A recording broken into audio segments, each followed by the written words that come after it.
মোৰ এটা কৰ্তব্য আছিলে যোৱাবাৰ যেতিয়া মই ৰাজীৱ হদিয়াক ঘৰলৈ গৈছোঁ মই সেই সময়তে এটা কমিটমেণ্ট দি আহিছিলোঁ যে মই তেখেতৰ পৰিবাৰৰ অনুমতি পোৱাৰ পিছত তেখেতৰ স্মৃতিত কিছু উন্নয়নমূলক কামৰ বাবে অনুষ্ঠানৰ বাবে সাংসদ এলেকা উন্নয়ন পুঁজিৰ পৰা 10 লাখ টকা মই দিবলৈ এটা সিদ্ধান্ত লৈছিলোঁ। এই সিদ্ধান্ত আজি সম্পূৰ্ণ কৰিবলৈ আগবাঢ়ি গৈছোঁ।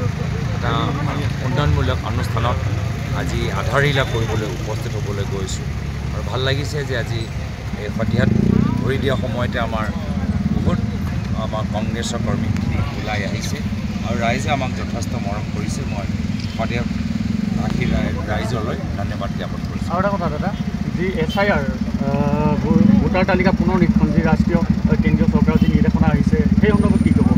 আমি ৰাহুল গান্ধী ডাঙৰীয়া খুব সুন্দৰকৈ দেখালে যে আজি আধুনিক যুগত আধাৰৰ যুগত ছফ্টৱেৰৰ যুগত নিৰ্বাচনী আয়োগ এটা সুস্থ ভোটাৰ তালিকা তৈয়াৰ কৰিব নোৱাৰে। কিয় নোৱাৰে? আজি সেই প্ৰশ্নৰ উত্তৰ তেওঁলোকে দিব পৰা নাই। আজিতো চব ছফ্টৱেৰ আছে, স্কেনিং আছে, UPI আছে। আজিতো গোটেই পৃথিৱীৰ IT হাব হৈছে ভাৰত। প্ৰধানমন্ত্ৰী মোদী ডাঙৰীয়া ডিজিটেল ইণ্ডিয়াৰ কথা কয়। বৰ্তমানৰ কেন্দ্ৰীয় নিৰ্বাচনী আয়োগ এটা সুস্থ এটা ভোটাৰ তালিকা কিয় তৈয়াৰ কৰিব নোৱাৰে? কি কাৰণ আছে? এই কাৰণটো আজি তেওঁলোকে জনাব লাগে।